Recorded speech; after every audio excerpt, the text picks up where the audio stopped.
Xin chào các bạn đã quay lại với kênh Vào Bếp Cùng Thanh. Hôm nay chúng ta sẽ cùng nhau nấu một nồi canh khổ qua truyền thống thật ngon để chuẩn bị cho bữa ăn Tết sắp tới. Cách nấu của mình không chỉ giúp các bạn dễ dàng thực hiện được món canh khổ qua thơm ngon truyền thống, mà bạn còn có thể tự điều chỉnh độ đắng theo sở thích của cá nhân. Bạn có thể làm cho canh đắng nhiều hoặc đắng ít tùy thuộc vào khẩu vị của mỗi gia đình. Mùi thơm của nồi canh khổ qua thanh mát là thấy Tết đến gần rồi nè. Hãy cùng nhau thực hiện món ăn này ngay thôi nào. Bạn có thể xem chi tiết về các thành phần nguyên liệu và hình ảnh cụ thể ở cuối video, hoặc tham khảo chi tiết bên dưới phần mô tả.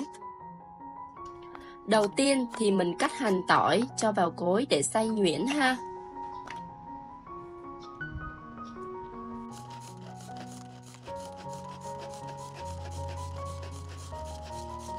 Mình cắt 30g bún tàu này. Mình nhúng nhanh qua nước cho dễ cắt nha các bạn, không cần ngâm nước nha. Cắt khúc khoảng 25cm là được. Mình dùng 20g nấm mèo khô đã ngâm nở và rửa sạch, cắt nhỏ ra như thế này ha.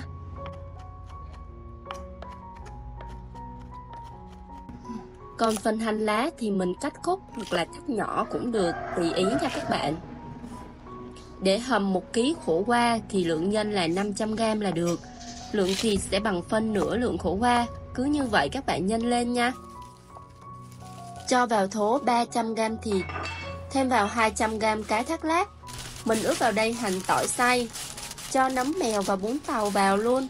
Rồi mình cho 1 muỗng canh hạt nêm, 1 muỗng cà phê bột ngọt, nửa muỗng canh đường, nửa muỗng cà phê tiêu, nửa muỗng canh nước mắm. Rồi mình trộn thật đều lên nha. Mình dùng thịt xay có khoảng 30% mỡ heo. Nếu các bạn dùng nạc nhiều thì có thể cho thêm mỡ vào để nhân không bị khô. Phần nhân bạn có thể dùng giò sống hoặc tôm, tùy theo ý thích của mỗi gia đình nha. Trong lúc mà chờ cho thịt thấm gia vị, mình sơ chế khổ qua nha.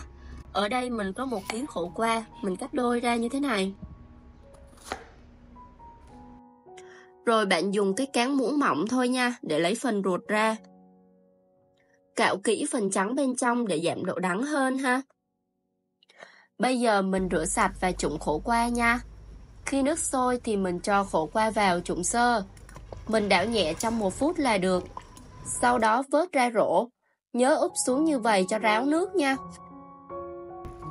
Tiếp theo mình nhồi khổ qua luôn nha. Cho thịt vào rồi ép thật chặt xuống.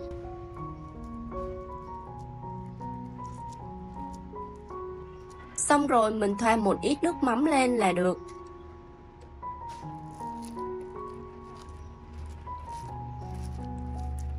Rất là dễ làm phải không các bạn?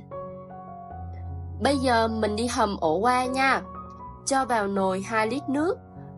Mình thêm vào 1 muỗng canh hạt nêm, 1 muỗng canh muối. Khi nào hầm xong thì mình sẽ điều chỉnh lại sao cho vừa ăn nha các bạn. Nước sôi rồi thì mình cho 3 củ hành tím vào cho nước thơm hơn. Nhớ là vớt hết bọt để nước được trong hơn nha. Sau 40 phút thì khổ qua đã mềm rồi nha các bạn. Mình vớt hành tím và nêm lại cho vừa ăn.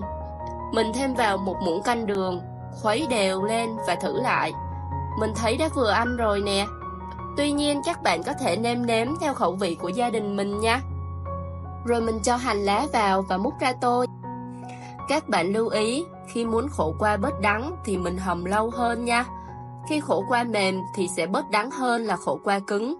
Vì vậy, muốn đắng ít hay là nhiều thì tùy thuộc vào thời gian hầm nha các bạn.